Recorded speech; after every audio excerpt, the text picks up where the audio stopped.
gave a different perspective All right, we're about to his get right into it, man. Piers Morgan at it again with Candace Owens, and she's defending the Tate brothers, who were unfairly attacked by the circus clown Ron DeSantis, right? Who I'm so happy that the American people weren't stupid enough to vote for that clown, or even, because that would have been a mess. Let's get right into this clip here, guys. I'm going to stop yapping for a second here and get right into this clip, man. Toxic femininity. Interactions with a lot of actresses, that it was, in his estimation, very transactional. And that was clearly what he felt, which is clearly what he's communicated to you. I mean, he's been in prison quite a while now. He's had a lot of health issues. How did he seem to you? He's still Harvey. I mean, he's powerful. And that was something that also caught me off guard, that he's been sitting in a prison cell. He's genius. There's no question. I mean, obviously, he's made a mark in Hollywood because he's a creative genius, and he's writing scripts right now.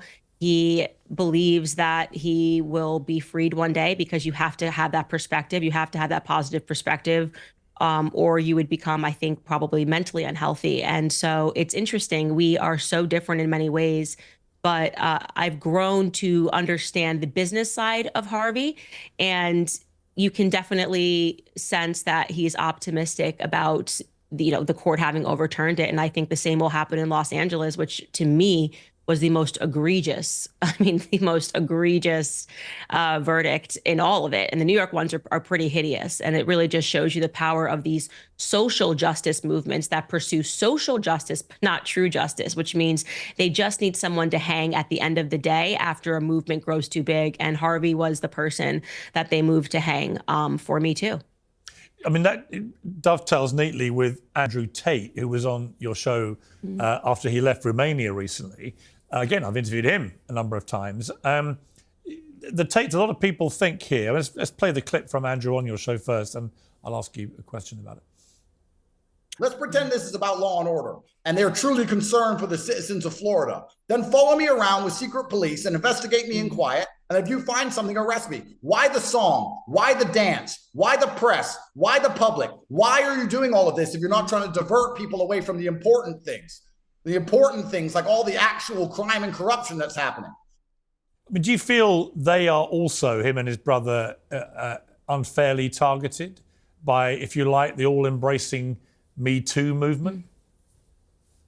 Yeah, so I can tell you, I objectively took a look at their Romanian case and their Romanian case only. And years before everybody else, years before it got sent back down, I said that there's nothing in this case. Like, I mean, this case is just not going to pass. And it seems to me to be like over judicial. And I was proven correct on that. And people were angry at me because they said, well, look at these videos they made 10 years ago. Do you agree? No, I obviously don't agree with that. But again, you can't convict somebody on character. We have to actually take a look at the cases that are before them. And I have 3 sons now, or I'm soon to have my 3rd son in a couple of weeks. And it's just not something that I can get behind. If we're going to put men in prison, it has to be on the basis of the allegations that are against them. And in Romania, I knew that case would fall apart. Extremely disappointed in what Ron DeSantis did. Because what Ron DeSantis did is exactly what the left did when the AG, Attorney General Letitia James, said, I don't like Trump and I will therefore find a crime, right? I think what happened that day, and this has been a remarkable level of cowardice that DeSantis has displayed over and over again, is that he listens to his donors. It's why I never supported him. I never supported him over Trump for this very reason. My suspicion is he got word very late in the day that Andrew Tate was landing. A bunch of neocons texted him. A lot of them live in Florida, and said, this can't happen. This can't happen. And he bristled. And you see that in the first press conference. You know, he's not welcome here. What does that mean? He's not been convicted of a crime. What do you mean he's not welcome here? He holds an American passport and he's not been convicted of a crime. The correct position of strength to have on that would have been, I hate everything about this Andrew Tate character. I hate what he represents. I hate the culture that he's bringing, but he's an American citizen and he's going to be treated as such. Instead, they said, we'll find something. And then they began the fishing expedition, which I just stand against, whether it's Trump, whether it's Tate, whether it was you, Piers Morgan. If it was you, Piers Morgan, my platform would be used to say this is wrong. This is not the way. We shouldn't be running America like a Soviet regime. Show me the man and I'll show you the crime. He should do something. And then we should look at the evidence, as Pam Bondi said in her hearing for confirmation. That's the way the judicial system is supposed to run. We are aware of a crime and we are investigating that crime, and that crime has led us to this person. You've got 3 sons. I've got 3 sons. You know, when I interviewed Tate and see other interviews with him, you know, there's a lot I would agree with about how young men, this is why they gravitate to him, right? About taking care of yourself, working out, you know, clean living, all that kind of stuff. That's all fine. And the sort of empowering language use, that's all fine. The big problem I have with him, putting aside all the allegations, which I just don't know the truth of them. Honestly, I just don't know. But putting all that aside, the sort of brazen misogyny that he comes out with, I don't like that aspect at all. As a mum of 3 sons who has, you know, strong personal principles, what do you feel about that side of it? If they started when they're older watching Andrew Tate and he's saying women should stay at home and they should do this and do that, how do you feel about that? Well, I'm not offended by the idea that women should stay home. I think that's great. My grandmother stayed home, and I told you I'm not a modern feminist, so that doesn't offend me. But to your other points, I know what you're referring to, and what I've always maintained is that Andrew Tate and his brother were actually a response to a misandrist culture, women that hated men. Before Andrew Tate, there was Lena Dunham. There was Lena Dunham saying terrible things about the patriarchy, about men ain't this. There were Beyonce albums, there were Taylor Swift albums, and people want to pretend that that's not relevant. Men were getting beat over the head over and over again for just being men, being told your tail needs to be between your legs at all times. There's just something wrong with masculinity. There were all of these fruity terms, toxic masculinity. And finally, you get some guys that stand up and they say, you know what? No, the girls suck. The girls are actually this. The women are not anything. And suddenly the culture goes, I don't know where this is coming from. Well, it came from toxic femininity, actually, is what bred this. And that's exactly actually one of the things that I'm bringing up in my book, which is publishing in a couple of months. Make them a sandwich. It gets into the history of exactly what we're speaking about. How did we arrive at this culture? Women produced it. So you can thank Lena Dunham's. If there's something that you don't like about what Andrew Tate says and why young men are following him, we've got to go backwards and take a look. Look, man, and I'm not gonna say that women produce it. I think it's weak and, you know, incompetent men that allow this shit to happen. But what she's saying is completely facts. Like, you know, Andrew Tate was simply just a response, and the reason why he got so much attention and flying a huge following was a response to the absolute butchering of masculinity in the media.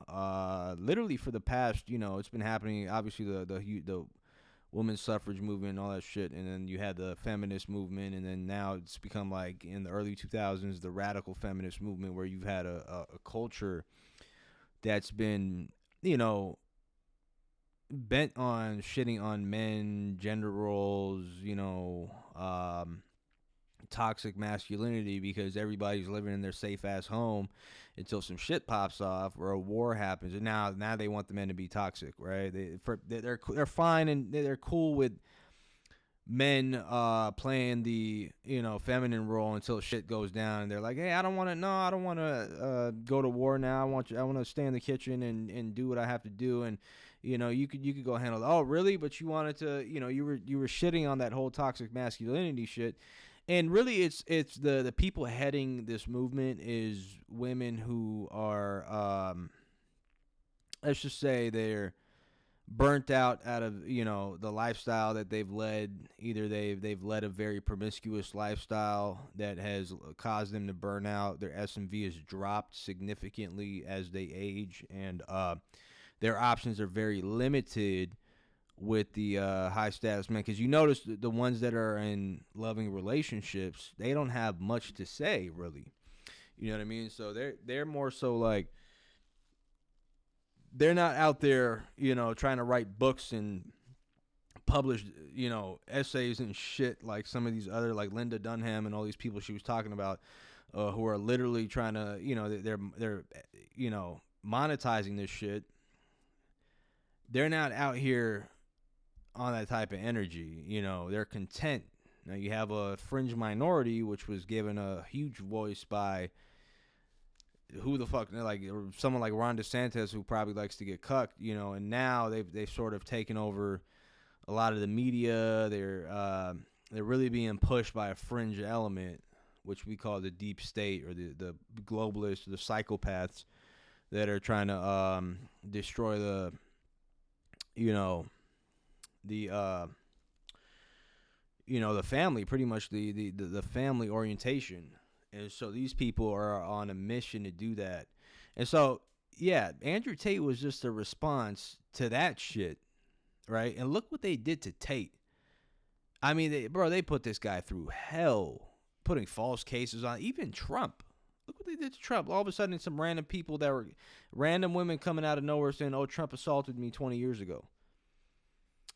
You know, and these people are really trying to end that shit, because when you have toxic masculine men, you have strong men in the society, you won't have, you know, people doing stupid shit behind your nose, you know, and fucking society up. You know, you'll have men who are going to stand in between that, and they become a threat, you know. So that's the way these people think. These globalists think like that.